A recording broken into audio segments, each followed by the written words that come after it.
மக்களே சுதாரித்துக் கொள்ளுங்கள். நாங்கள் எந்த ஜமாத்தும் இல்லை, நடுநிலையாய் இருப்போம் என்று யாரேனும் சொன்னால் அவர்களுக்கு முகத்திற்கு முகமாய் கேளுங்கள். அடே, அல்லாஹுவின் குர்ஆன் வசனத்தை, அல்லாஹுவின் தூதரின் வார்த்தையை குழி தோண்டி புதைப்பவர்களோடு கரம் கோர்க்கிறாயே, இது அநியாயம் இல்லையா? அக்கிரமம் இல்லையா? இதுதான் சத்திய பாதையா என்று கேளுங்கள்.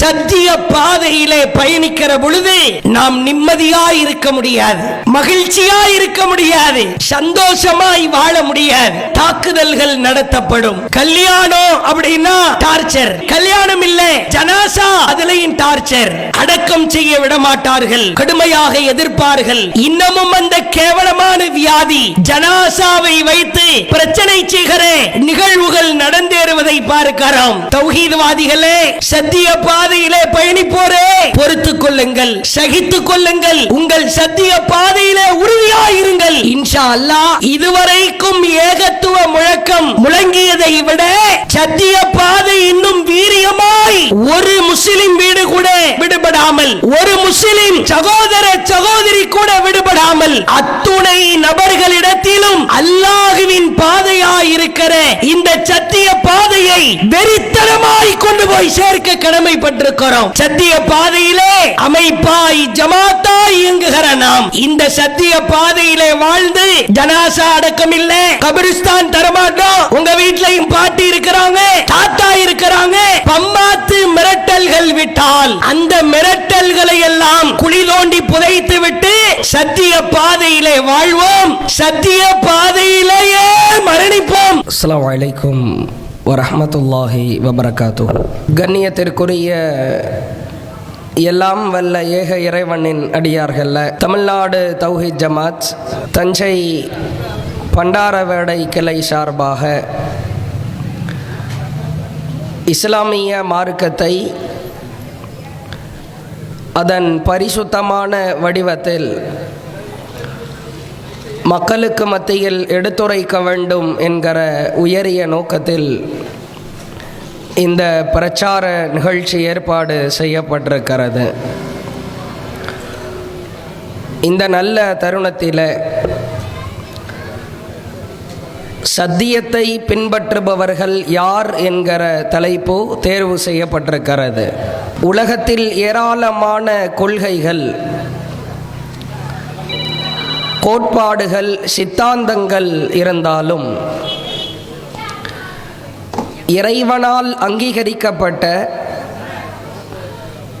பரிசுத்தமான மக்களின் வாழ்வியல் வழிகாட்டுதலுக்கு ஏற்ற ஒரு மார்க்கம் இஸ்லாமிய மார்க்கம் மட்டும்தான். இந்த இஸ்லாமிய மார்க்கத்தில் முஸ்லிம்களாக நம்மை இறைவன் வாழச் செய்திருக்கிறான் என்றால் இறைவன் நமக்கு பேருபகாரம் செய்திருக்கிறான் என்பதுதான் அதனுடைய உள்ளார்ந்த அர்த்தமாகும். இந்த இஸ்லாமிய மார்க்கத்தில் உண்மையான முஸ்லிம்களாக வாழ்கிற நாம் இறைவன் எவ்வாறு நம்மை வாழ்வதற்கு வழிகாட்டி இருக்கிறானோ அப்படிப்பட்ட தூய்மையான பரிசுத்தமான வாழ்க்கையை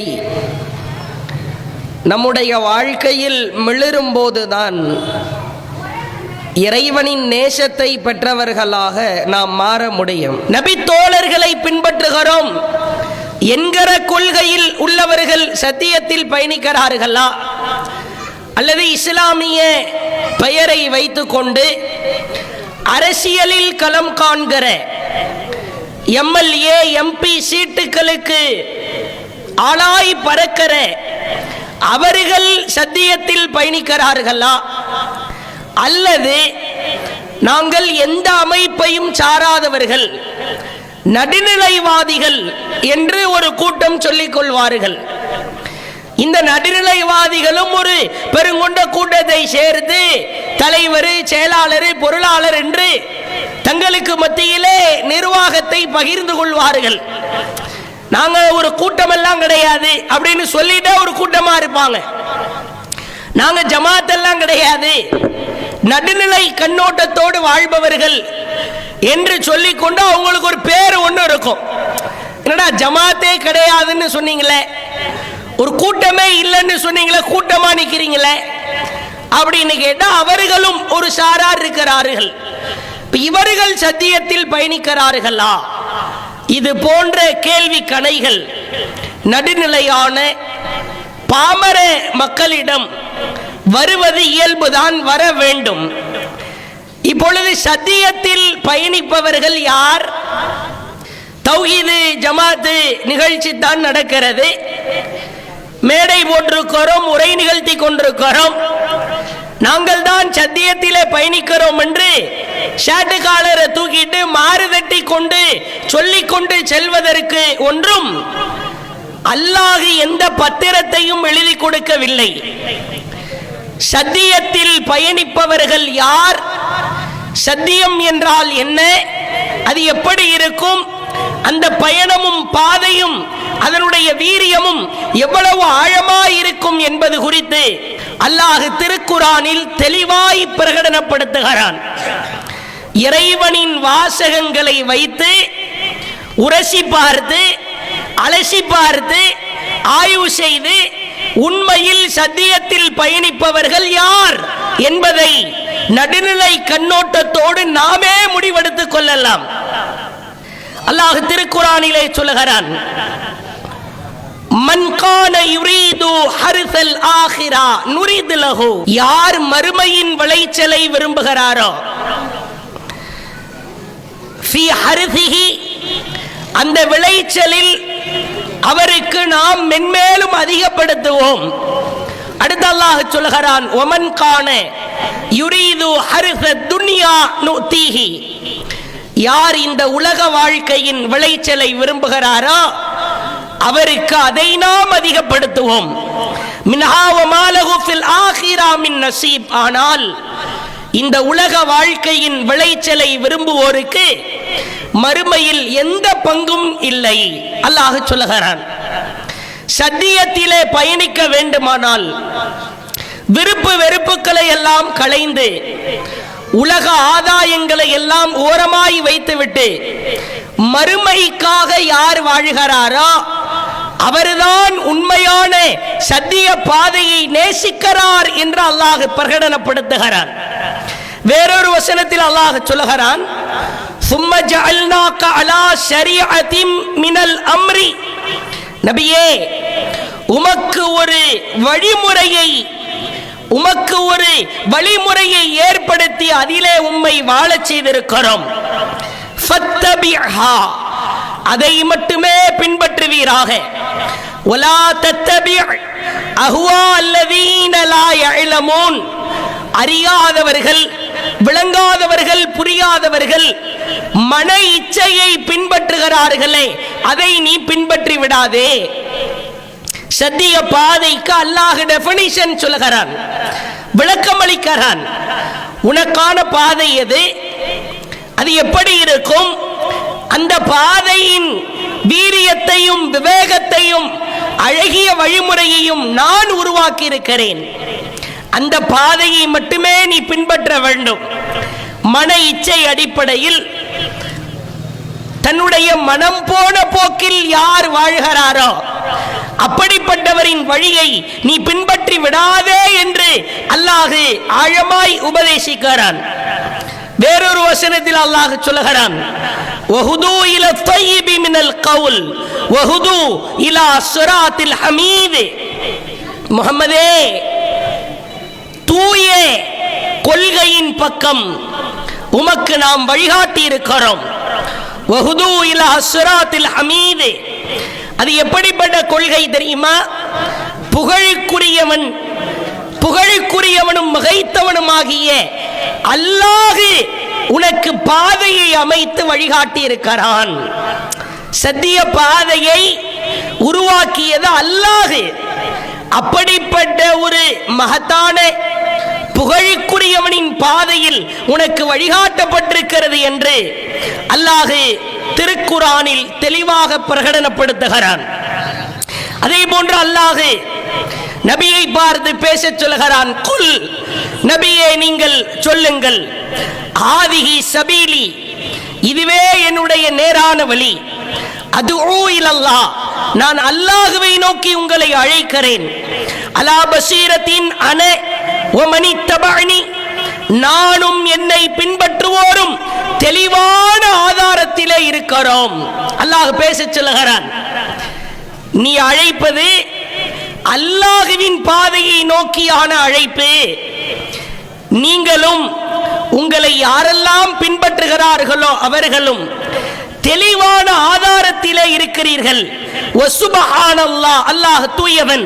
வமா அன மினல் முஷ்ரிகீன், நான் இணை வைப்போரிலிருந்து ஒருவராக இல்லை. அல்லாஹ்வின் தூதர் அவர்கள் மக்களுக்கு அழைப்பு விடுக்கிறார்கள். நான் உங்களை அழைக்கிறேனே, அது எப்படிப்பட்ட பாதை தெரியுமா? அல்லாஹ்வை நோக்கி அழைக்கிற பாதை, சத்தியத்தின் பாதை, ஏகத்துவத்தின் பாதை, சொர்க்கத்தின் பாதை. நானும் என்னை பின்பற்றியோரும் அந்த பாதையில் தெளிவான ஆதாரத்தின் அடிப்படையில் இருக்கிறோம் என்று மக்களிடத்திலே நீங்கள் பிரகடனப்படுத்துங்கள். அல்லாஹ் அறைகூவல் விடுக்க சொல்கிறான். சத்தியத்தின் பாதை என்பது மிக தெளிவானது. சத்தியத்தின் பாதை அல்லாஹ்வின் பாதை. அல்லாஹ் எவற்றையெல்லாம் சத்தியத்தின் பாதையாய் நபிக்கு கற்றுக் கொடுக்கிறானோ அவைகள்தான் சத்தியத்தின் பாதை. இப்பொழுது உங்களுடைய மனக்கண்களுக்கு முன்னால் கொண்டு வந்து நிறுத்துங்கள். எவ்வளவோ ஜமாத்தினர்கள் இருக்கலாம், அமைப்பினர்கள் இருக்கலாம், தௌஹீது ஜமாத் உட்பட இயக்கங்கள், ஜமாத்துக்கள், அமைப்புகள் நம்மூரிலோ வெளியூரிலோ தமிழகத்திலோ பல்கி பெருகிருக்கலாம். சத்தியத்தின் பாதைக்கான அளவுகோல் அல்லாஹ்வின் பாதையை நோக்கி யார் அழைக்கிறார்களோ, அல்லாஹ்வின் கொள்கையை யார் முழங்குகிறார்களோ, அல்லாஹ்வின் கொள்கை பிரகடனத்தை மக்களுக்கு மத்தியிலே யார் எடுத்துச் சொல்கிறார்களோ அவர்கள்தான் சத்திய பாதையிலே பயணிப்பவர்கள். இதற்கு மாற்றமாய், இதற்கு நேர்முரணாய் முன்னோரின் கொள்கை, பெரியாரின் கொள்கை, வழிவந்த நாதாக்கள் கொள்கை, சுகதாக்கள் கொள்கை, இமாம்களின் கொள்கை என்று எவர்களெல்லாம் அந்த பாதையிலே தடுமாறுகிறார்களோ, அந்த பாதையை சிதைக்கிறார்களோ, அந்த பாதைக்கு களங்கத்தை ஏற்படுத்துகிறார்களோ அவர்கள் அனைவரும் சத்தியத்திற்கான எதிரிகள். இதை அல்லாஹ் தெளிவுபடுத்துகிறான். இப்பொழுது வரிசையாய் பாருங்கள். இறைவனுக்கு இணை கற்பிக்கிற ரபியுல் அவ்வல் மாதத்தில் மௌலூது என்கிற பெயரால், மீலாது என்கிற பெயரால் எத்துணை பெரிய அவதூறுகள், கட்டுக்கதைகள், பொய்ப்பித்தலாட்டங்கள் மக்களுக்கு மத்தியிலே எடுத்துரைக்கப்படுகிறது என்பதை தோலுரித்து காட்டினார்கள். சற்று ஆழமாய் சிந்தித்து பாருங்கள். இறைவனுக்கு இணை கற்பிக்கிற காரியங்களில் இஸ்லாமிய சமூகம், முஸ்லிம் சமூகம் இன்னமும் மூழ்கி திளைப்பதை பார்க்கிறோம். இறைவனின் நேசரும் இறைவனின் நண்பருமாகிய இப்ராஹிம் நபி குறித்து அல்லாஹ் திருக்குரானில் 30க்கும் மேற்பட்ட இடங்களில் சொல்கிறான். வமா கான மினல் முஷ்ரிகீன், வமா கான மினல் முஷ்ரிகீன். இப்ராஹிம் தன் இறைவனுக்கு இணை கற்பித்தவராக இருக்கவில்லை. ஹனீஃபம் முஸ்லிமா, அவர் ஒரு பியூர் முஸ்லிமாய் திகழ்ந்தார். ஹனீஃப் என்கிற வார்த்தைக்கு பியூர், பரிசுத்தமான முஸ்லிம் என்று பொருள். இப்ராஹிம் தன் இறைவனுக்கு பரிசுத்தமான முஸ்லிமாய் வாழ்ந்தார், பியூர் முஸ்லிமாய் வாழ்ந்தார்.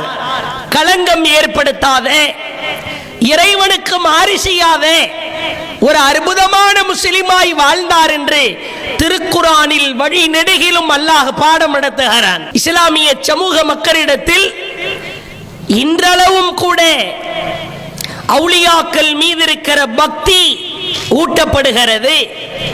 வலிமார்கள் இறை நேசர்கள் என்கிற பெயரால் அவர்களிடத்திலே உதவி தேடலாம், அவர்களிடத்திலே கையேந்தலாம். இய்யாக நஅ்புது, இறைவா உன்னையே வணங்குகிறோம், வ இய்யாக நஸ்தஈன், உன்னிடத்திலேயே உதவி தேடுகிறோம் என்கிற வசனத்தை சிதைக்கும் விதமாய் உன்னையே வணங்குவோம், ஆனால் உதவி தேடுவதோ உன்னுடைய படைப்பினரிடத்தில், நீ படைத்த படைப்புகளிடத்தில் உதவி தேடுவோம் என்கிற கொள்கை உடையவர்கள் முஸ்லிம்களில் கணிசமான மக்கள் வாழ்கிறார்கள். புரிய மறுக்கிறார்கள், சிந்தனைகளில் புரிந்து கொள்வதற்கு தவறுகிறார்கள். அல்லாஹ் திருக்குர்ஆனில் ஏராளமான வசனங்களிலே சொல்கிறான், இறைவன் அடுக்குகிறான். மக்களை பார்த்து அல்லாஹ் காஃபிர்கள் என்று பெயரிடுகிறான். மக்காவில் வாழ்ந்தவர்களுக்கு காஃபிர்கள் என்று பெயர் வந்ததற்கான காரணம் என்ன தெரியுமா? அவர்கள் அல்லாஹ்வை மறுக்கவில்லை, அவர்கள் அல்லாஹ் ஒருவன் இல்லை என்று சொல்லவில்லை. அல்லாஹ் திருக்குர்ஆனிலே பிரகடனப்படுத்துகிறான், முஹம்மதே, மக்கா காஃபிர்களை பார்த்து நீங்கள் கேளுங்கள், வலையின் சஅல்தஹும் மன் நஸல மினஸ் ஸமாஇ மாஆ, வானத்திலிருந்து மழையை பொழிவிப்பவன் யார் என்று அவர்களிடத்தில் நீங்கள் கேளுங்கள். ஃபஅஹ்யா பிஹில் அர்ல மின் பஅதி மௌத்திஹா, அந்த மழை நீர் அருவியாய் ஆறாய் செத்த பூமிக்கு செல்லுகிறதே, அதை அனுப்புவது யார் என்று நீங்கள் மக்கா காஃபிர்களிடத்திலே கேட்டால் அவர்கள் சொல்லுவார்கள், லயகூலுன்னல்லாஹ், அல்லாஹ் என்று சொல்லுவார்கள். காஃபிர், மக்கா காஃபிர் அவனுடைய பெயர். வானத்திலிருந்து மழையை பொழிவிப்பது யார், வறண்ட நிலத்திற்கு அதை அனுப்புவது யார் என்று கேட்டால் அல்லாஹ் என்று மக்கா காஃபிர் சொல்லுவானாம். அல்லாஹ் மழையை தருகிறான் என்று இன்றைய முஸ்லிம்களும் சொல்லுகிறோம். ஆனால் அவனுக்கு வைக்கிற அல்லாஹ் வைத்திருக்கிற பெயரோ காஃபிர். ஏன்? அல்லாஹ் சொல்லுகிறான், குலில் அல்ஹம்துலில்லாஹ், அல்ஹம்துலில்லாஹ்னு சொல்லிக்கங்க. அவன் வாயிலிருந்து இந்த பதில் வந்ததை பார்த்து அல்ஹம்துலில்லாஹ்னு சொல்லுங்க. பல் அக்ஸருஹும் லா யஅகிலூன், என்றாலும் அவர்களில் அதிகமானோர் விளங்க மறுக்கிறார்கள். வானத்திலிருந்து மழையை பொழிவிப்பது யார்? அல்லாஹ். ஆனால் அல்லாஹ் அவனுக்கு சூட்டுகிற பெயரோ காஃபிர். அல்லாஹ் வேறொரு வசனத்திலே சொல்கிறான், வலையின் சஅல்தஹும் மன் ஹலகஸ் ஸமாவாதி வல் அர்ல், வானங்களையும் பூமியையும் படைத்தது யார் என்று அவரிடத்திலே கேட்டால், மக்கா காஃபிர்களிடம் கேட்டால், லயகூலுன்ன, அவர்கள் கூறுவார்கள், ஹலகஹுன்னல் அஸீஸுல் அலீம், மிகைத்தவனும் அறிந்தவனுமாகிய, மிகைத்தவனும் அறிந்தவனுமாகிய அல்லாஹ் என்று கூறுவார்கள். வானத்தை படைத்தது யார், பூமியை படைத்தது யார் என்று மக்கா காஃபிர் என்று பெயர் சூட்டப்பட்ட அந்த கூட்டத்தாரிடம் கேட்டால் அல்லாஹ் என்பானாம். ஆனால் அல்லாஹ் அவனுக்கு சூட்டுகிற பெயரோ காஃபிர். ஏன்? அல்லாஹ் பின்னால் பதில் சொல்கிறான், மக்கா காஃபிர்களிடம், நபியே நீங்கள் கேட்டு பாருங்கள், வலையின் சஅல்தஹும் மன் ஹலகஹும், எல்லாத்தையும் விட ஒன்ன படைச்சது யார்? உன்னையும் உன் மனைவி மக்கள் உன் பெற்றோர்கள் இவர்களை எல்லாம் படைத்தது யார்? லயகூலுன்னல்லாஹ், அல்லாஹ் என்று கூறுவானாம். ஃபன்னா யுஃபகுன், பிறகு எப்படி அப்பா திசை திருப்பப்படுகிறாய்? உன்னை படைத்தது யார் என்று நம்மிடத்தில் கேட்டாலும் அல்லாஹ் என்போம். மக்கா காஃபிர்களிடம் கேட்கப்படுகிற பொழுது அல்லாஹ் என்கிறான். பிறகு எதற்கு அவனுக்கு அல்லாஹ் காஃபிர் என்று பெயர் சூட்டினான்? வானத்தை படைத்தது யாரு? அல்லாஹ். பூமியை படைத்தது யார்? அல்லாஹ். மழையை பொழிவிப்பது யார்? அல்லாஹ். சஹர ஷம்ஸ வல் கமர, சூரியனையும் சந்திரனையும் வசப்படுத்தி வைத்திருப்பவன் யார்? அல்லாஹ். அட உன்னை படைத்தது யார்? அல்லாஹ். அல்லாஹ் அல்லாஹ் அல்லாஹ் என்று அனைத்திற்கும் உரிமையாளராய் கொண்டு போய் நிறுத்துகிற அந்த அல்லாஹுவை முன்னிறுத்தினால் அல்லாஹ் அவர்களுக்கு சூட்டுகிற பெயரோ காஃபிர். என்ன காரணம்? அல்லாஹுவே பதில் சொல்லுகிறான். இவனுக்கு ஏன் காஃபிர் என்கிற பட்டத்தை சூட்டினேன் தெரியுமா? எல்லாத்தையும் அல்லாஹ் அல்லாஹ் என்று சொன்னால்தான், நீ சொன்னாய்தான். ஆனால் வயஅபுதூன மின் தூனில்லாஹ் மா லா யதுர்ருஹும் வலா யன்ஃபஉஹும், அவர்களுக்கு எந்த நன்மையும் செய்ய முடியாத, எந்த தீங்கும் செய்ய முடியாத அல்லாஹ் அல்லாதவர்களை வணங்கினார்கள். சத்திய பாதை எங்கே புரள்கிறது என்று பாருங்கள். நீ அல்லாஹ் அல்லாஹ் என்று 1000 பொருளை சொல்லலாம், படைத்தவனுக்கான உரிமையை கொடுக்கலாம். ஆனால் எந்த நன்மையும் செய்யாத, எந்த தீங்கும் செய்ய இயலாத அல்லாஹ் அல்லாதவர்களை நீங்கள் வணங்கினீர்கள், அவர்கள் வணங்கினார்கள்.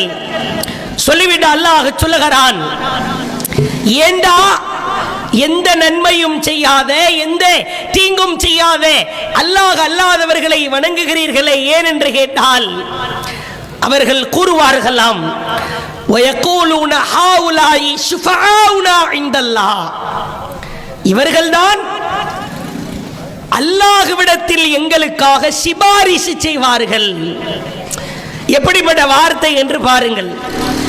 குல் அத்துனப்பிஊனல்லாஹ் பிமா லா யஅலமு ஃபிஸ் ஸமாவாதி வலா ஃபில் அர்லி, வானத்தில் இருப்பவையும் பூமியில் இருப்பவையும் அறிந்த அல்லாஹ்விற்கு நீ பாடம் கற்றுக் கொடுக்கிறாயா? இவர்கள் சிபாரிசு செய்வார்கள் என்று உனக்கு கற்றுக் கொடுத்தது யார்? அவர்களுக்கு அல்லாஹ் காஃபிர் என்கிற பட்டத்தை, அவப்பெயரை சூட்டியதற்கான காரணம் இவர்கள் எங்களுக்காக சிபாரிசு செய்வார்கள். ஏன் தர்காவிற்கு செல்கிறீர்கள்? அவுலியாவிடத்தில் ஏன் கையேந்துகிறீர்கள்? அதற்கு முஸ்லிம்களிடத்தில் இருந்து வருகிற பதில், இவர்களை நாங்கள் அல்லாஹ் என்றோமா? இவர்கள்தான் அல்லாஹ் என்று எங்கேயாவது நாங்கள் சொல்லி இருக்கிறோமா? இல்லை. இந்த அப்துல் காதர் ஜீலானி, இந்த ஷாஹுல் அமீது பாதுஷா, இந்த பெயரில் இருக்கிற அவுலியா எங்களுக்காக மறுமையில் அல்லாஹ்விடத்தில் சிபாரிசு செய்வார். சேம் டிட்டோ கொள்கை தான்.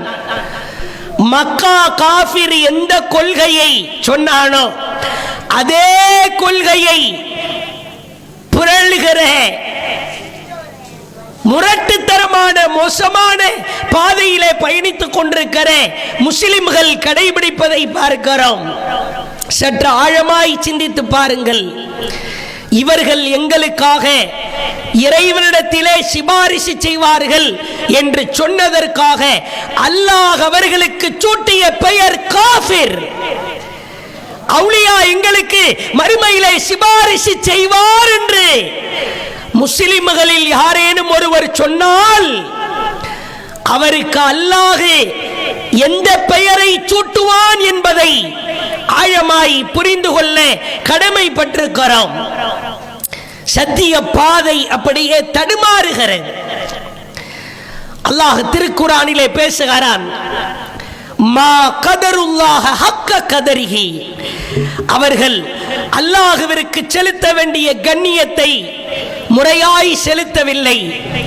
அவர்கள் அல்லாஹ்வை கண்ணியப்படுத்தவில்லை, அல்லாஹ்வை கேவலப்படுத்தி விட்டார்கள் என்று அல்லாஹ் கடுமையாய் பேசுகிறான்.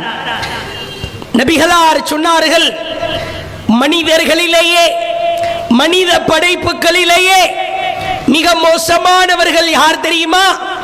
ஃபஉலாயிக ஷிராருல் ஹல்க் இன்தல்லாஹி யௌமல் கியாமா, மனித படைப்புகளிலேயே மறுமையில் மிக கேவலமானவன் யார் என்று சொன்னால், அல்லாஹ் படைத்த ஒரு நல்லவர் உலகத்திலே வாழ்ந்து மரணிக்கிற பொழுது அவருடைய அடக்கத்தலத்தை வணக்கத்தலமாய் மாற்றி அதிலே விழா எடுப்பது, கொண்டாடுவது, வேறு ஏதேனும் காரியங்களை செய்வது, இத்தகையவர்கள் மனித படைப்புகளில் மிகவும் கேடுகட்டவர்கள் என்று அல்லாஹ் தன் தூதர் மூலமாய் எடுத்து சொல்கிறான். ஷிராருல் ஹல்க், மனித படைப்புகளிலேயே கெட்டவர்கள், மோசமானவர்கள். உன் ஊரிலே ஒரு நல்லவர் வாழலாம். அந்த நல்லவரை, தொழுகையாளியை, தர்ம சிந்தனை கொண்டவரை அவர் மரணித்ததற்கு பிறகு அவருக்காக விழா கொண்டாடுவாயா? அவருக்காக தர்காவிலே கந்தூரி உருஸ் எடுப்பாயா? அவரிடத்திலே போய் கையேந்துவாயா? படைப்புகளில் கேடுகட்ட படைப்பு என்று அல்லாஹ் கடுமையாய் விமர்சிக்கிறான். நீங்கள் சத்திய பாதை எவ்வளவு தடுமாறி நிற்கிறது என்று பாருங்கள். சுன்னத் வல் ஜமாத் என்கிற பெயர்தான். பெயருக்கேற்ற பாதை உண்டா? பெயருக்கேற்ற கொள்கையாவது இருக்கிறதா? நீங்கள் பார்க்கலாம், அவுலியாக்கள் என்கிற பெயரால் ஒவ்வொரு ஊர்களிலும் சூட்டப்பட்டிருக்கிற பெயர்களை பார்க்கலாம். அல்லாஹ் திருக்குரானில் சொன்னான் தானே, மா கதருல்லாஹ ஹக்க கதரிஹி, அவர்கள் அல்லாஹுவை கண்ணியப்படுத்த வேண்டிய விதத்தில் கண்ணியப்படுத்தவில்லை என்று சொன்னான் தானே. அல்லாஹுவை எப்படியெல்லாம் இழிவுபடுத்துகிறார்கள் என்று பாருங்கள். அவுலியாக்கலாம், அவுலியாக்கள் பெயர்கள், அவுலியாக்களிடத்திலே உதவி தேடுகிறோம். ஒவ்வொரு ஊர்களிலும் ஒவ்வொரு அவுலியாக்கள், அவர்களை புகழ்கிறோம், விழா கொண்டாடுகிறோம் என்று விமர்சையாய் நிகழ்ச்சி நடத்துவதை பார்க்கிறோம். அதிலே கட்டிமஸ்தான் அவுலியா என்கிறார்கள். பொறையாறுல பொதக்குடி சட்டிமஸ்தான் அவுலியா என்று ஒருவர் இருக்கிறாராம், பொதக்குடியிலே. அதே போன்று தொண்டியில மலுங்கு சாஹிப் தர்கா என்று ஒன்று இருக்கிற மோனகுரு மஸ்தான். தஞ்சாவூர்ல கொரங்கு மஸ்தான் அவுலியா என்கிற பெயரில் இருக்கிறார்கள், விழா எடுக்கிறார்கள். இதே தஞ்சையில் அனுமான அவுலியா. நான் இந்த தஞ்சாவூர், திருவாரூர், மயிலாடுதுறை இதை சுற்றி இருக்கிற பெயர்களை மட்டும் சொல்லுகிறேன். தமிழகத்தில் எல்லா அவுலியாக்கள் பெயர் பட்டியலும் இருக்கிறது. தஞ்சையை சுற்றி இருக்கிற பெயர்களை மட்டும் சொல்லுகிறேன், கேளுங்கள். தஞ்சாவூர்ல அணிப்பிள்ளை அவுலியா. இதே தஞ்சாவூர்ல அதிகமான மக்கள் முஸ்லிம்கள் வெளிநாட்டு பயணம் செல்வார்கள். அதனால அவரு பேர்ல பாஸ்போர்ட் அவுலியான்னு ஒருத்தர் இருக்கிறார். பாஸ்போர்ட்டை எடுத்துக்கொண்டு அவுலியாவின் முன்னால் வைத்து வெளிநாட்டு பயணம் செல்வர். அதே போன்று பாருங்கள், மாமரத் அவுலியா நீலவல்லி என்கிற பகுதியில் இருக்கிற. அதே போன்று பூதகேணி, சிதம்பரம் பக்கத்தில் பூதகேணி என்ற ஒரு பகுதி இருக்கிறது. குழந்தை பிள்ளை அவுலியா என்கிற பெயர்ல ஒரு அவுலியா இருக்கிறார். கிள்ளை காட்டு ராஜா அவுலியா சிதம்பரத்தில். அதே போன்று பாருங்கள், காத்தாடி அவுலியா, சந்தூக்கு அவுலியா. அதே போன்று கொடிக்கால் பாளையத்தில் பிரேக்ஷா அவுலியான்னு ஒருவர் இருக்கிறாராம். எதுவுமே பொய் அல்ல, கட்டுக்கதை அல்ல, இன்னமும் இயங்கிக் கொண்டிருக்கிற அவுலியாக்களின் பட்டியல் தான். அதே போன்று பார்க்கலாம், கூத்தாநல்லூர்ல கோட்டு மூசா அவுலியா. இதே கூத்தாநல்லூர்ல அப்பா ராவுத்தர் அவுலியா என்று ஒருவர் இருக்கிறாராம். அதே போன்று பார்க்கலாம், கொடிக்கால் பாளையத்தில் ஜஹான்ஷா அவுலியா, திருவாரூர் கொடிக்கால் பாளையம். காட்டப்பா அவுலியா, புலியடி அவுலியா திருவாரூரை சுற்றி இருக்கிறேன். காரைக்கால்ல கப்படா சாஹிப் அவுலியா என்கிற பெயரில் ஒருவர் இருக்கிறாராம். கிட்டத்தட்ட பட்டியல் நீண்டு கொண்டே செல்கிறது. வெறுமனே ஒரு தஞ்சை, திருவாரூர், மயிலாடுதுறை மாவட்டங்களில் இருக்கிற அவுலியாக்களின் பெயர்களை பட்டியல் போட்டாலே நீண்டு செல்வதை பார்க்கிறோம். அல்லாஹ்வை கண்ணியப்படுத்துகிறோமா? அல்லாஹ்வை கண்ணியப்படுத்த வேண்டிய விதத்திலே கண்ணியப்படுத்துகிறார்களா? இது போன்ற அவுலியா என்று பெயரை சூட்டுவதாக இருந்தால் இவர்களுக்கு அதிகாரம் கொடுத்தது யார்? அல்லாஹ் கொடுத்தானா? அல்லாஹ் திருக்குர்ஆனில் 25 நபிமார்களின் பெயரை குறிப்பிட்டு இவர்களெல்லாம் என்னுடைய நேசர்கள் என்கிறான். இப்ராஹிம் நபி அல்லாஹ்வின் அவுலியா, இஸ்மாயில் நபி அல்லாஹ்வின் அவுலியா, மூசா நபி அல்லாஹ்வின் அவுலியா, யூசுப், யூனுஸ், ஈசா, யாக்கூப், ஆதம், இத்ரீஸ், நூஹ், லூத் அலைஹிஸ்ஸலாம் இவர்கள் எல்லாம் அல்லாஹ்வின் அவுலியாக்கள். இதை தாண்டி ஒருவரை அவுலியா என்று சொல்வதாக இருந்தால் இது மாதிரி ஒவ்வொரு ஊர்களிலும் அவுலியா என்று முடிவு செய்வது சத்திய பாதையா? ஒருவரை இறை நேசர் என்று சொல்வதாக இருந்தால் அதை அல்லாஹ் சொல்லி இருக்க வேண்டும், அல்லது அல்லாஹுவின் தூதர் ஹதீஸ்களின் மூலமாக இவரெல்லாம் இறை நேசர். நாகூர்ல ஒருத்தர் வருவாரு, முஹைதீன் அப்துல் காதர் ஜிலானின்னு பேர் வைக்கப்படும், அவர் அல்லாஹ்வுடைய இறை நேசர் என்று வகையில இருக்க வேண்டும். சத்திய பாதையா இல்லையா என்பதை நீங்களே முடிவு செய்யுங்கள். அதே மாதிரி அடுத்து பாருங்க, சில அமைப்பினரை நாம் பார்க்கிறோம். தௌஹீது பேசுகிறோம் என்கிற பெயரால் நாங்களும் தௌஹீத்வாதிகள் தான் என்கிற பெயரால் சில ஜமாத்து அமைப்பினர் இருப்பதை பார்க்கிறோம். வெளிப்படையில் தௌஹீது, ஓரிரை கொள்கை இவைகளை எல்லாம் நாங்கள் எடுத்துச் சொல்கிறோம் என்கிற பெயர் அளவில் இருந்தாலும் உள்ளே ஆழமாய் அதை எடுத்து பார்த்தால் மார்க்கத்திற்கு முரணான, குர்ஆன் ஹதீஸுக்கு எதிரான பல்வேறு விதமான கொள்கைகள் அவர்கள் பேசுகிற, தௌஹீது பேசுகிற அந்த மக்களிடத்திலே நிலவுவதை பார்க்கிறோம். உதாரணத்திற்கு சொல்வதாக இருந்தால், நபித்தோழர்களை பின்பற்றுவது மார்க்கம்தான். அல்லாஹுவை எப்படி பின்பற்ற வேண்டுமோ, அல்லாஹுவின் தூதர் நபிகளாரை எப்படி பின்பற்ற வேண்டுமோ அதே போன்று நபி தோழர்களை பின்பற்றுவது அது இஸ்லாம், அது மார்க்கம்.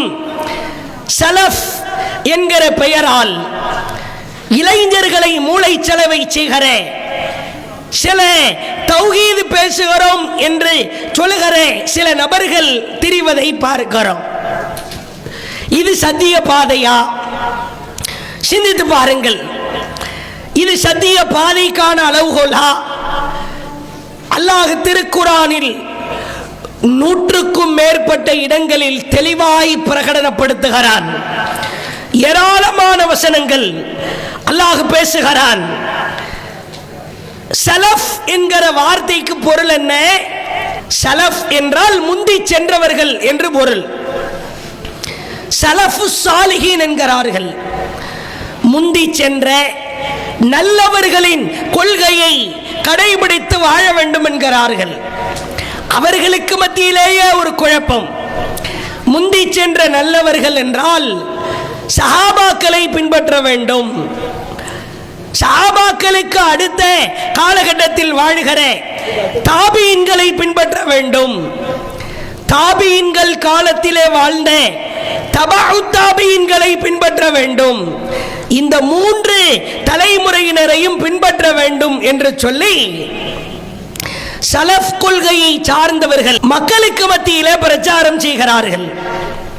சலஃப் என்றால் முந்தி சென்றவர்கள் என்று பொருள். அப்படியா? வஹி என்றால் என்ன? நபி தோழர்களை பின்பற்றுவதற்கு பெயர் வஹியா? அல்லாஹ் ஏதாவது ஒரு இடத்தில் நபியை பின்பற்றுவது போன்று நபி தோழர்களையும் பின்பற்ற வேண்டும் என்று ஏதாவது ஒரு இடத்தில் அல்லாஹ் கற்றுக் கொடுத்தானா? ஆதாரம் உண்டா? ஏன் இப்படி மக்களை மடைமாற்றம் செய்ய வேண்டும்?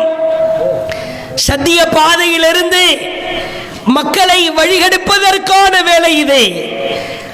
அல்லாஹ் திருக்குர்ஆனில் பல்வேறு வசனங்களிலே சொல்கிறான், ஒமை யுத்இல்லாஹ வ ரசூல், யார் அல்லாஹ்வையும் அவன் தூதரையும் மட்டும் கட்டுப்பட்டு கீழ்ப்படிந்து வாழ்கிறாரோ அவர்கள் ஃபஉலாயிக மஅல்லதீன அன்அமல்லாஹு அலைஹிம் மினன் நபியீன் வஸ்ஸித்தீகீன் வஷ்ஷுஹதாஇ வஸ்ஸாலிஹீன். அல்லாஹ்விற்கும் அவன் தூதருக்கும் மட்டும் யார் கீழ்ப்படிந்து வாழ்கிறாரோ அவர்கள் நபிமார்களோடு இருப்பார்கள், உண்மையாளர்களோடு இருப்பார்கள், உயிர் தியாகிகளோடு இருப்பார்கள், வஸ்ஸாலிஹீன் நல்லவர்களோடு இருப்பார்கள். அல்லாஹ் பயன்படுத்துகிற வாசகம்.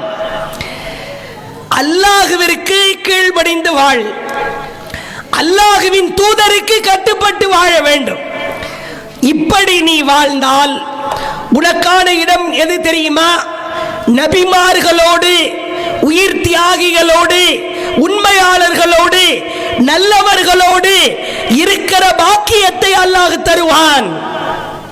சொல்லிவிட்டு அல்லாஹ் சொல்லுகிறான், வஹஸுன உலாயிக ரஃபீகா, இவர்கள்தான் சிறந்த தோழர்கள், சிறந்த நண்பர்கள். சலஃப் கொள்கையை பிரச்சாரம் செய்கிற சகோதரர்களே, இந்த இடத்தில் நபித்தோழர்களை பின்பற்ற வேண்டும் என்று அல்லாஹ் சேர்த்து சொல்லி இருக்க வேண்டுமா இல்லையா? அல்லாஹுவின் ரசூல் இவர்கள் இருவரை தவிர மார்க்கத்திற்கான பின்பற்றுவதற்கான தகுதி வேறு யாருக்குமே கிடையாது. அல்லாஹ் வேறொரு வசனத்திலே சொல்லுகிறான், وَمَن يُطِعِ اللَّهَ وَرَسُولَهُ, அல்லாஹ்விற்கும் அவன் தூதருக்கும் யார் கட்டுப்பட்டு வாழ்கிறாரோ فَأُولَٰئِكَ هُمُ الْفَائِزُونَ, இவர்கள்தான் பிரம்மாண்டமான வெற்றியாளர்கள். சலஃப் கொள்கையை பிரச்சாரம் செய்கிற அன்பர்களே, உங்களுக்கு வெற்றி வேண்டுமா? சத்திய பாதை எதுவென்று தெரிய வேண்டுமா? அல்லாஹ்விற்கும் அவன் தூதருக்கும் மட்டும் கட்டுப்பட்டு வாழ்ந்தால் உனக்கான வெற்றி என்பது பிரகாசமானது. அல்லாஹ் எடுத்துரைக்கிறான். வேறொரு வசனத்தில் அல்லாஹ் சொல்லுகிறான், وَمَن يُطِعِ اللَّهَ وَرَسُولَهُ, யார் அல்லாஹ்விற்கும் அவன் தூதருக்கும் கட்டுப்பட்டு வாழ்கிறாரோ யுத்கிலுல் ஜன்னாத்தின் தஜ்ரி மின் தஹ்திஹல் அன்ஹார், அவர் சொர்க்கத்தில் இருப்பார். அந்த சொர்க்கத்தின் கீழ் ஆறுகள் ஓடும். அந்த சொர்க்கத்திலே நிரந்தரமாயிருப்பார். ஒமையத்தவல்லா, ஸலஃப் கொள்கையை சார்ந்த அன்பர்களே காது கொடுத்து கேளுங்கள்.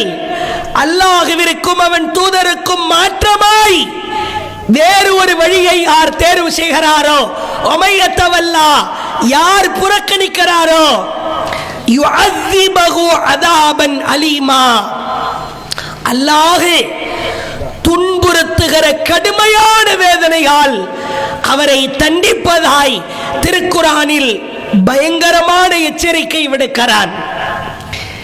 நபி தோழர்களை பின்பற்ற வேண்டும் என்கிறீர்களே, மக்களிடத்திலே பிரச்சாரம் செய்கிறீர்களே, இதற்கு என்ன ஆதாரம்?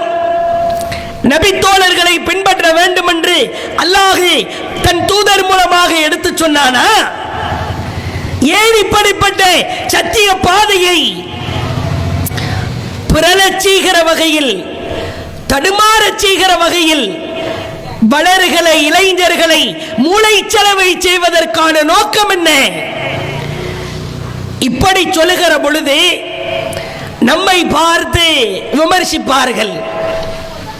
இவர்கள் நபித்தோழர்களை திட்டக்கூடியவர்கள், சஹாபாக்களை அவமதிப்பவர்கள், சஹாபாக்கள் இவங்களுக்கு பிடிக்காது, எரியோ அப்படியே என்றெல்லாம் சொல்லி நம்மீது அவதூறை சுமத்துவார்கள். ஒரே ஒரு விஷயத்தை ஆழமாய் புரிந்து கொள்ளுங்கள்.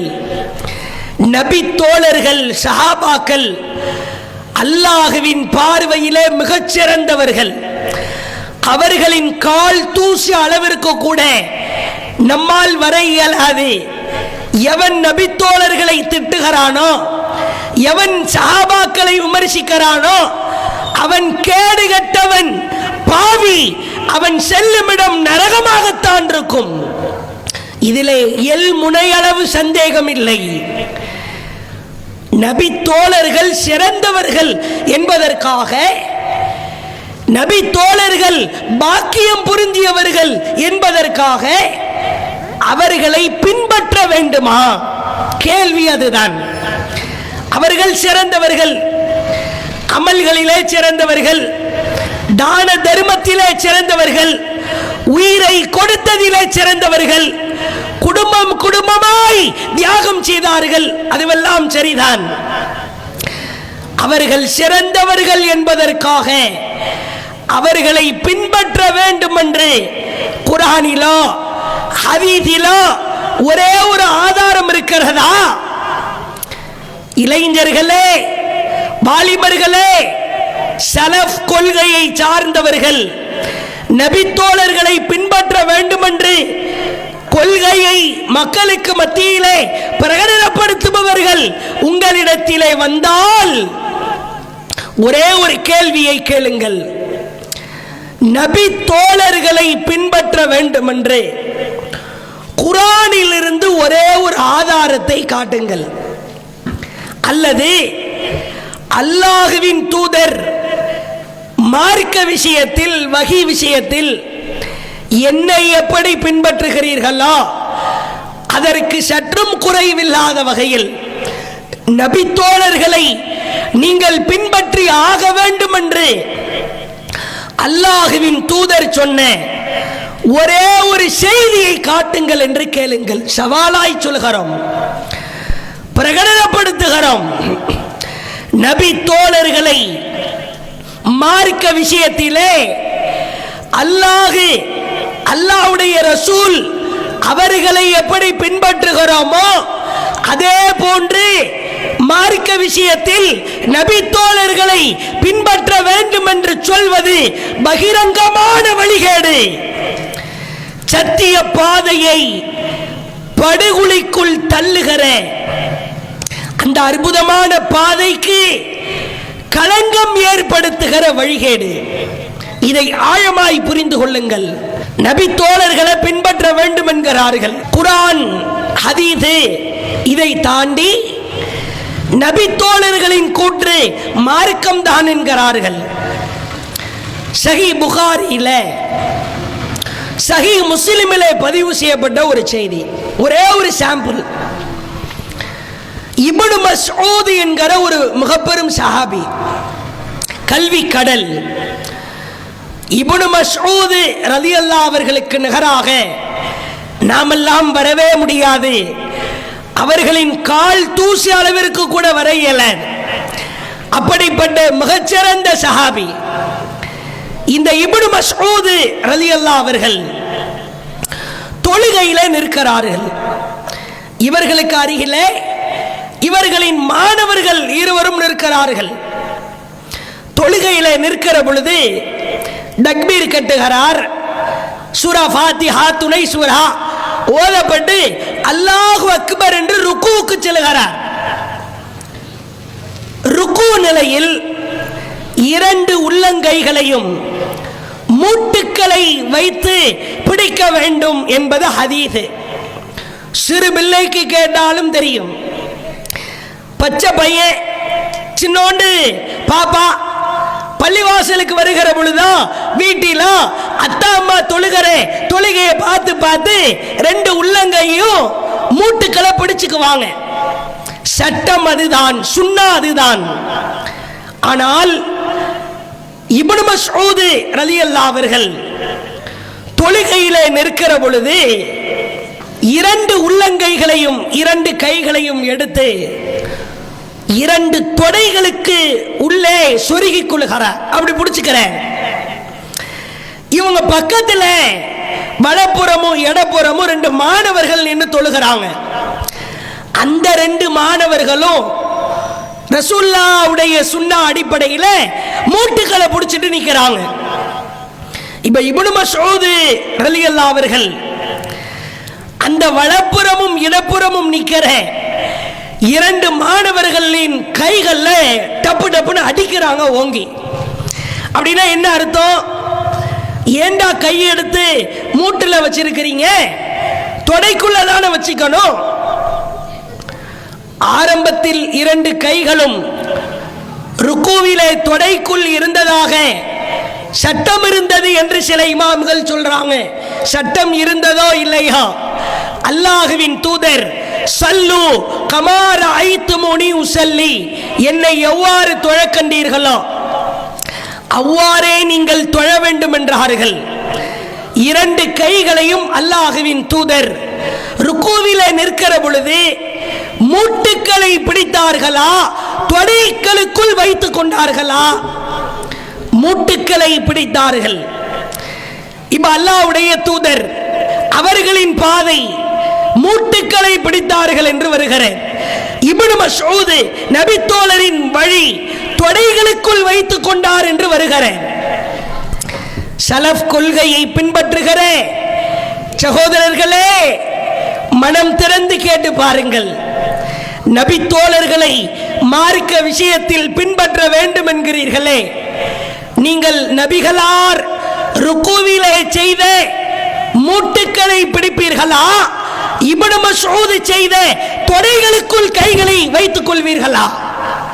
2 பாதை இருக்குது. சத்திய பாதை எது? கேள்வி எழுப்புகிறோம்.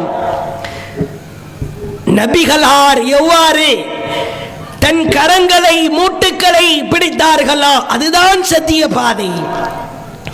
இளைஞர்களே, இந்த செய்தி சஹீஹ் புகாரியில 790 790வது செய்தியாக இருக்கிறது. எளிமையான எண்ணுதான். 790 790வது செய்தியாக சஹீஹ் புகாரியில் இருக்கிறது. படித்து பாருங்கள்.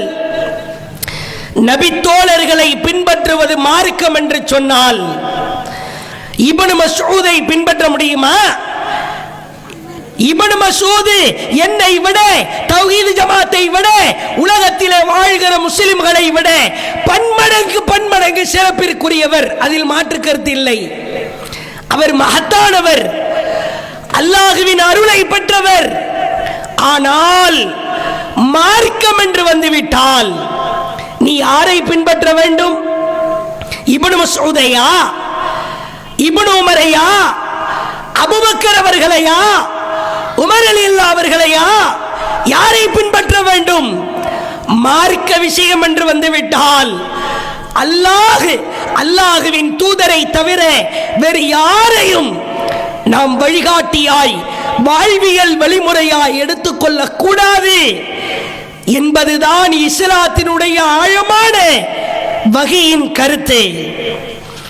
சத்திய பாதை எதுவென்று உங்களுக்கு உங்கள் கரத்திலே சமர்ப்பித்திருக்கிறோம். அதுவல்லாமல் இன்னும் பல்வேறு விதமான குழப்பத்தை ஏற்படுத்துகிற கூட்டத்தார் நமது ஊரிலும் சரி, தமிழகத்திலும் சரி புற்றுநோயாய் பரவி கொண்டிருப்பதை பார்க்கிறோம். தஜ்ஜால் வந்துவிட்டான். யாஜூஜ் மாஜூஜ் என்கிற அந்த கூட்டத்தார்கள் எல்லாம் வந்து விட்டார்கள். 2050 உலகமே அழிஞ்சு போயிரும். ரூபாய் நோட்டு பயன்படுத்துறது ஹராமே. இப்படி ஏதோ சூப்பர் என்கிற பெயரால் முஸ்லிமோடு ஒரு பெயரை சேர்த்துக்கிறாங்களே, ஆனா ஆக ஒஸ்டா கொள்கையாக இருக்கிறது. சூப்பர்னு வைக்கிறதுக்கு தகுதியே இல்லை. தஜ்ஜால் வந்து விட்டானாம். யாஜூஜ் மாஜூஜ் கூட்டம் உலகத்திலே வாழ்கிறது. எங்கப்பா வாழுதுன்னு கேட்டா, வெள்ளையா இருக்கிறவ எல்லாருமே யாஜூஜ் மாஜூஜ் தான். வெள்ளையா இருக்கிறது ஒரு குத்தமா? உங்கள் பாக்கெட்டிலே கையிலே ரூபாய் நோட்டு இருக்கிறதா? ஆம் இருக்கிறது. நீங்கள் ஹராமான காரியத்தை செய்றீங்க. நீ எப்படி வீடியோ போடுற? நீ எப்படி சோத்துக்கு என்ன பண்ற? இல்ல நான் ஜிபே பண்ணிக்கிறேன், அது மட்டும் பண்ணலாமா? ரூபா நோட்டு இருந்தா ஹராமாம். இங்கிலாந்துல வாழ்ற, பிரான்ஸ்ல வாழ்ற வெள்ளையா இருக்கிற கூட்டம் எல்லாம் யாஜூஜ் மாஜூஜாம். அதாவது நம்மால் இளைஞர்கள் அவனுக்கு இந்த பப்ஜி, ஃப்ரீ ஃபயர் இந்த மாதிரி ஒரு கிரிட்டிக்கலான கேம் விளையாண்டு மார்க்கத்தில் எவனாவது புதுசா ஒன்ன சொன்னா வாயை பொளந்து அப்படியே ஏத்துக்கிறானே. ஒரு ஆக்ஷன் பிலிம் மாதிரி சடார் சடார்னு துப்பாக்கி எடுத்து சுடணும், சவுண்டு கேட்கணும், ஒரு விதமா ஒரு பொம்மையை கார்ட்டூனா காட்டணும். இப்படி யாராவது இவன் தான் தஜ்ஜாலை பார்த்த ஜசாசா என்ற உயிரினம் இதுதான் அப்படின்னு ஏதோ ஒரு தலைவிரி கோலமா முடிய விரிச்சு போட்டுட்டு ஒன்னு ஆட விட்டு அதை நம்பிடுறானே. சமகாலத்தில் இளைஞர்கள் சத்திய பாதையை விட்டு வெகுவாய் வழிகட்டு போவதை பார்க்கிறோம். இறுதியாய் பாருங்கள், மார்க்கத்தில் இஸ்லாத்தில் இந்த நடுநிலை என்பது இல்லவே இல்லை. நடுநிலை, நீங்க எந்த ஜமாத்து இல்லனா நடுநிலையான நடுநிலைவாதி, அது நடுநிலைவாதி அல்ல, நடுநிலை வியாதி. ஜமாத்து நடத்துவார்கள், யாரு திருமணம் முடிச்சு கேட்டாலும் நாங்கள் தப்தரை கொடுப்பதற்கு தயாராக இருக்கிறோம், பிரச்சனையே இல்லை. ஓ திருமணத்தில் நீ வரதட்சணை வாங்கினாலும் சரி வாங்காவிட்டாலும் சரி, பெண் வீட்டிலே சீர்வரிசை வாங்கினாலும் சரி, பெண் வீட்டிலே சாப்பாடு போடப்பட்டாலும் சரி, இதெல்லாம் நாங்க கண்டுக்க மாட்டோம். நாங்க நடுநிலையா இருப்போம். தேவைப்பட்டா எங்க கிட்ட திருமண பதிவு புத்தகத்தை வாங்கி பதிவு செய்து கொள். இந்த மாதிரி சிலரும் இருப்பதை பார்க்கிறோம். ஒன்றை புரிந்து கொள்ளுங்கள், அல்லாஹ்வின் மார்க்கத்தில் வெட்டு ஒன்று எது இஸ்லாமோ அது கண்ணாடி கோப்பைகள் போன்று டம்ளர்கள் போன்று உடைத்து உறுதியாய் சொல்ல வேண்டும், அதுதான் இஸ்லாம். அல்லாஹ் திருக்குர்ஆனிலே சொல்லுகிறான், உமக்கு ஏவப்பட்டதை தயவுதாட்சண்யமின்றி சொல்லிவிடு. நான் இந்த ஏகத்துவ கொள்கையை எடுத்து சொன்னால் மிரட்டப்படுவேனோ? என் வீட்டிலே 80 வயது தாத்தா இருக்கிறாரே, 85 வயது பாட்டி இருக்கிறாரே, நடக்க முடியாத நிலையில் இருக்கிறாரே, படுத்த படுக்கையில் இருக்கிறாரே, அவர்களின் மரணம் சமீபத்தில் இருப்பது போன்று ஒரு தோற்றம் தெரிகிறதே. நான் ஏகத்துவத்தை ஓங்கி முழங்க சொன்னால், சத்திய பாதையிலே பயணித்தால் ஜனாசாவை அடக்க இடம் தர மாட்டார்களோ என்கிற அச்சம் பலரிடத்திலே நிலவுகிறது. இல்ல பல பேர் வேடிக்கையாவே சொல்றாங்க, தாத்தா பாட்டி எல்லாம் அள்ளி போட்டதுக்கு பிறகு நாம ஏகத்துவத்தை ஃபாலோ பண்ணிக்கலாம்டா, அது வரைக்கும் கொஞ்சம் பொறுமையாயிரு. பார்க்கலாம், சமீபத்திலே நேற்றைய தினம் மரணம் பார்க்கலாம். மரணம் என்பது யாருக்கு முந்தி யாருக்கு பிந்தி என்றிருக்கிறதா? உடல்நிலை சரியில்லாதவரை பார்க்க சென்று விட்டு திரும்புபவர்கள் வீடு திரும்பவில்லை. குடும்பத்தோடு 5 நபர்களும் கபிரிஸ்தானுக்குத்தான் சென்றிருக்கிறார்கள். தாத்தா பாட்டி அள்ளி போடுறதுக்கு முன்னாடி அல்லாஹ் நம்மளை அள்ளி போடணும்னு விதியாக எழுதியிருந்தால் அவ்வளவுதான். இந்த நடுநிலை கண்ணோட்டத்தோடு யாரு மனசு நோகக்கூடாது. அதனால எல்லாத்தையும் நான் சமரசம் செய்து கொள்வேன் என்று இருந்தால், அல்லாஹ்வின் மார்க்கத்தில் சத்திய பாதையிலே சமரசம் என்பது கிடையவே கிடையாது. அல்லாஹ்வின் வசனங்கள் கேலி செய்யப்பட்டு அல்லாஹ்வின் வார்த்தைகள் குழி தோண்டி புதைக்கப்படுகிற ஒரு சபைக்கு சமரசம் தேவையா?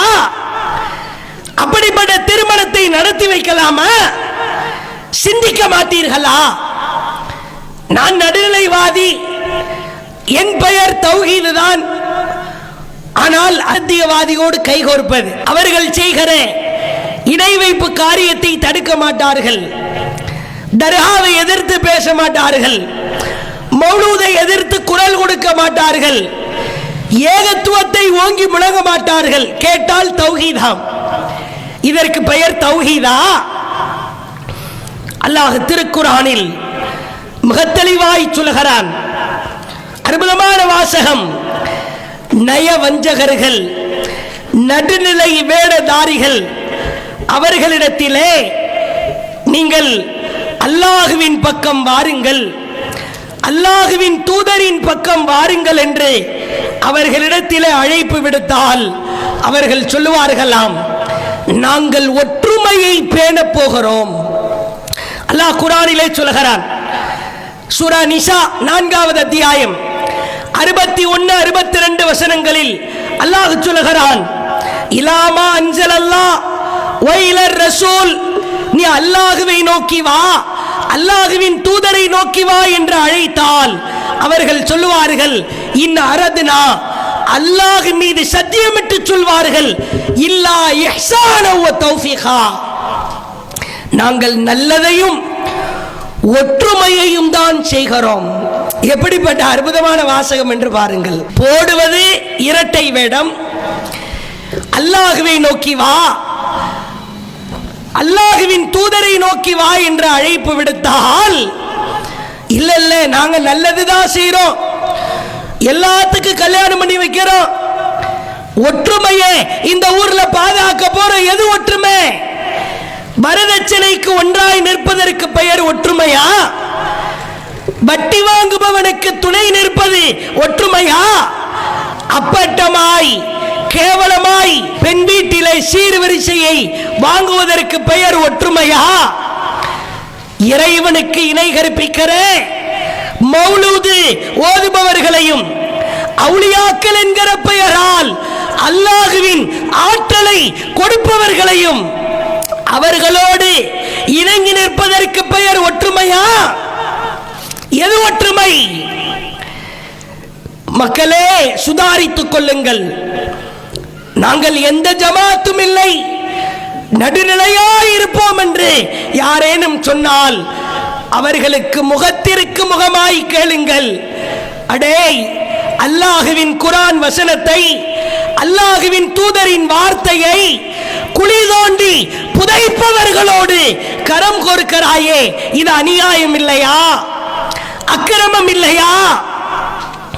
இதுதான் சத்திய பாதையா என்று கேளுங்கள். இறுதியாய் சத்திய பாதையிலே பயணிக்கிற பொழுது நாம் நிம்மதியாய் இருக்க முடியாது, மகிழ்ச்சியாய் இருக்க முடியாது, சந்தோஷமாய் வாழ முடியாது. பலமுறை தாக்குதல்கள் நடத்தப்படும். கல்யாணம் அப்படின்னா டார்ச்சர். சரி, கல்யாணம் இல்லை, ஜனாசா அப்படின்னா அதுலயும் டார்ச்சர். அடக்கம் செய்ய விட மாட்டார்கள், கடுமையாக எதிர்ப்பார்கள். அதிலும் குறிப்பாக இன்னமும் அந்த கேவலமான வியாதி ஜனாசாவை வைத்து பிரச்சனை செய்கிற நிகழ்வுகள் நடந்தேறுவதை பார்க்கிறோம்.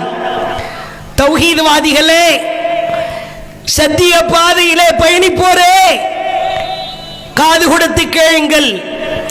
அல்லாஹுவின் தூதரிடத்திலே ஒரு சில நபித்தோழர்கள் வருகிறார்கள். யா ரசூலல்லாஹ், மார்க்கத்தை கடைபிடிக்கிற பொழுது கடுமையான சோதனைகளை சந்திக்கிறோம். அல்லாஹுவின் தூதர் படுத்திருந்தவர்கள் வெடுக்கென்று எழுந்து நின்றார்கள். எழுந்து அமர்ந்தவாறு, தோழர்களே, உங்களுக்கு முன்னால் சில மனிதர்கள் வாழ்ந்திருக்கிறார்கள், ஏகத்துவத்தை முழங்கியிருக்கிறார்கள், ஏகத்துவத்தை உயிர் மூச்சாக எடுத்து சத்திய பாதையிலே பயணித்திருக்கிறார்கள். அவர்களுக்கு கொடுக்கப்பட்ட சோதனை தெரியுமா?